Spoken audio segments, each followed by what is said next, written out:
Fame. I'm here with my man Brad Gilmore. We got a special guest, a legend in the sport, Kenny Albert. Welcome inside the Hall of Fame, first and foremost. Thanks, guys. Great to be here. Man, I tell you, it's awesome actually getting a chance to sit here and talk to you. I mean, your family, the family lineage, I mean, it goes back a very, very long way. It's a Hall of Fame lineage. I mean, it really is. Yeah. And, I mean, fights called like the Muhammad Ali, Frazier fights, George Foreman, I mean, Durant. I mean, the list goes on. And now you pick it up and you're taking it into the next generation. How does it feel, having that now? Well, so fortunate, first of all, to be involved in a number of different sports. And you mentioned my family, my father and two uncles, longtime broadcasters since the 60s and the 70s. And I always joke that family dinners and get-togethers when I was a kid were like the first all-sports radio station, because we would sit around, they would tell stories about the various teams and events they covered, and I would just try to soak it all in. But really learned a lot via osmosis.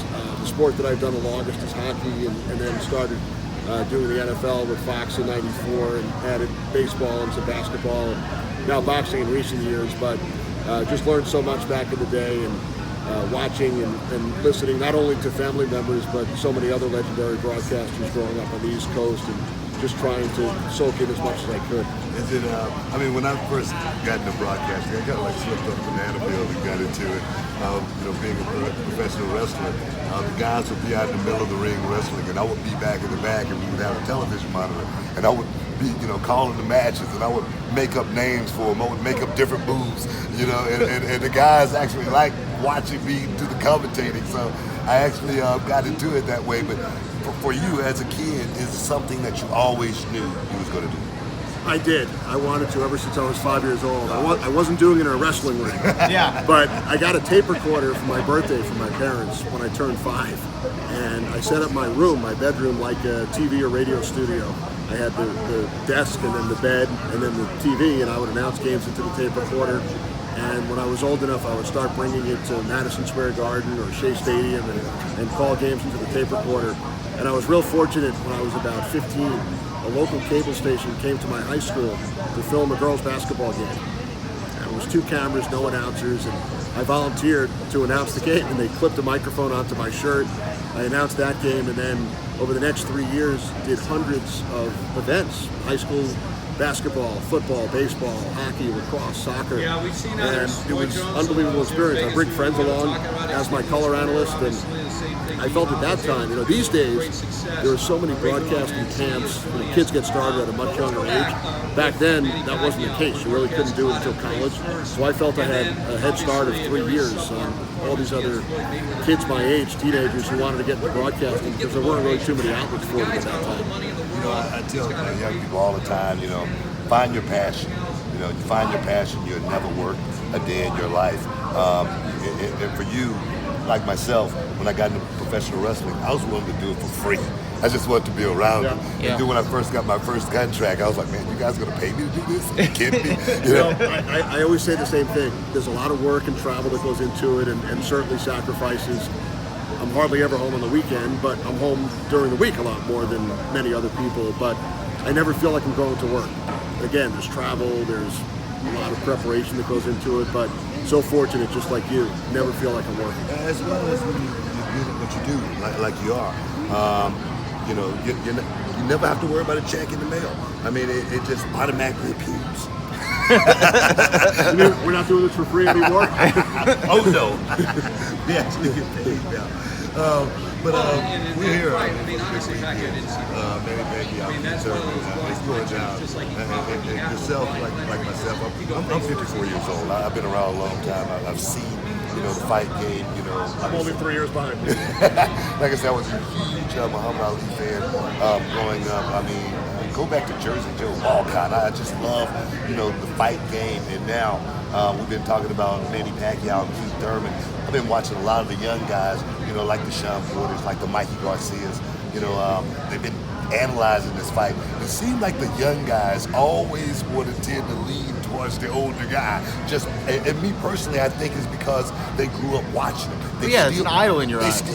They still admire him so much. But one thing I've been saying about this fight with Pacquiao and Thurman, it's really hard for these young guys, the Mikey Garcias, the Sean Porters, to know what it's like to wake up 40 years old with 40-year-old legs. What's your take on the fight? That's a great point. And by the way, Sean Porter will be part of our broadcast crew earlier in the evening. Joe Goosen is a terrific analyst, trainer for the last 40 years. Joe and Lennox Lewis are normally my partners ringside, and Heidi Andro in the corner. Joe is actually training Sergey Lipinets, who's fighting earlier in the show. So, right, so Joe's going to take off his suit, go up in the corner with Lipinets, and Sean Porter will slide in to Joe's seat, and then Joe will be back for the big fight. But and watching videos of prior fights and reading up on it, we'll have the chance to meet with both guys tomorrow. But you have the 40-year-old, the Hall of Famer, the legendary Pacquiao, and then Keith Thurman, 10 years younger, but he's undefeated, and we've heard some of the trash talk. But it should be fascinating. I usually stay away from predictions because I'm never right. I'm usually wrong 90% of the time. But it should be great. Can't wait for Saturday night. Yeah, I mean, one thing I've been saying about this fight as well is Keith Thurman, he is undefeated. And having that cloak of invincibility, not losing. Those fighters always seem to go into a fight a certain way.